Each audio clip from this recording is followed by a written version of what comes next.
आज मैं लेकर आई हूँ अपनी कहानी रहस्यमय तालाब का चौथा भाग। मेरा कहानी में आगे बढ़ने से पहले सभी दर्शकों से निवेदन है कि सभी लोग कहानी के पिछले भागों को अच्छी तरह से देखकर और सुनकर आएं, ताकि कहानी से और उसके पात्रों से अच्छी तरह से रूबरू हो पाए। तो चलिए कहानी में बढ़ते हैं आगे। गुरमीत तालाब के अंदर कूद गया। तालाब के अंदर का नज़ारा देख गुरमीत हैरान रह गया। तालाब के अंदर कई रंगों के प्रकाश थे। जलीय पौधे अजीब तरह से हिल डुल रहे थे। यह सब देख गुरमीत को ऐसा लग रहा था जैसे उसने स्वर्ग के दर्शन कर लिए हों। रंगीन मछलियाँ और तालाब रंगीन मछलियों की चमक से चमक रहा था। तभी गुरमीत की नज़र चप्पलों पर पड़ी। उसने चप्पलों को उठाया।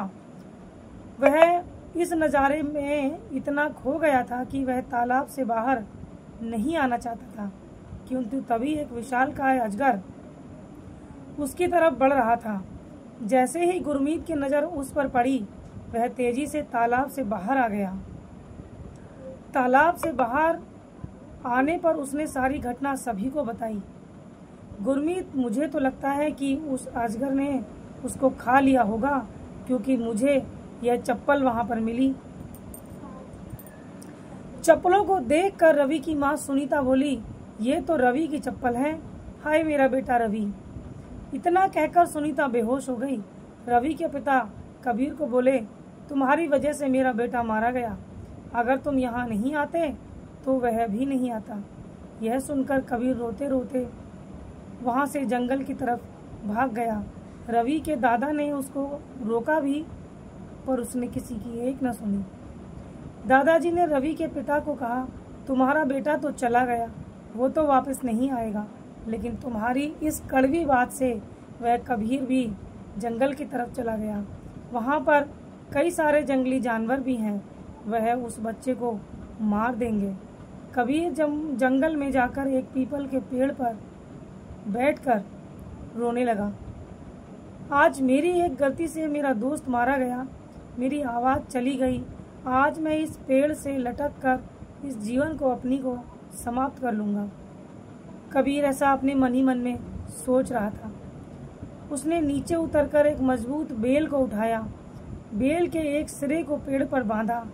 वह दूसरे सिरे को अपनी गर्दन में बांधने वाला ही था कि तभी एक आवाज़ आई, रुको नादान बालक।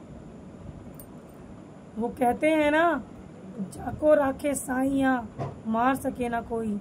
जिसको उस भगवान ने बचाना है उसको कोई नहीं मार सकता। यही कबीर के साथ यही हुआ। कबीर ने पेड़ से नीचे देखा तो एक तपस्वी बाबा खड़े थे। वे पेड़ के नीचे, उनके माथे पर एक तेज था, हाथ में एक छड़ी थी। छड़ी के सहारे बाबा खड़े थे। बाबा दोबारा बोले, नीचे आ बालक। उसने बाबा की एक न सुनी। फिर बाबा और दोबारा बोले, नीचे आ बालक।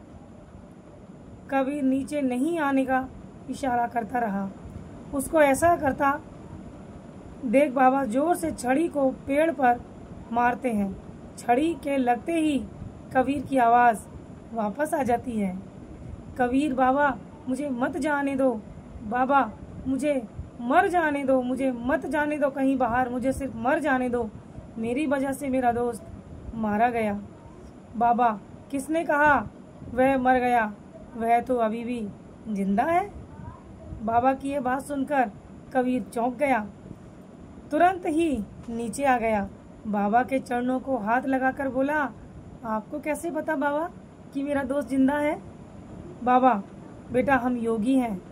जिसने यह धरती बनाई है उसने हम जैसे योगियों को यह ज्ञान दिया है। आज के लिए सिर्फ इतना ही, और इंतज़ार कीजिए इसके अगले भाग का। इसकी आगे की हाल जानने के लिए इंतज़ार कीजिए अगले भाग का, जिसे लेकर मैं जल्द हाजिर होंगी। धन्यवाद।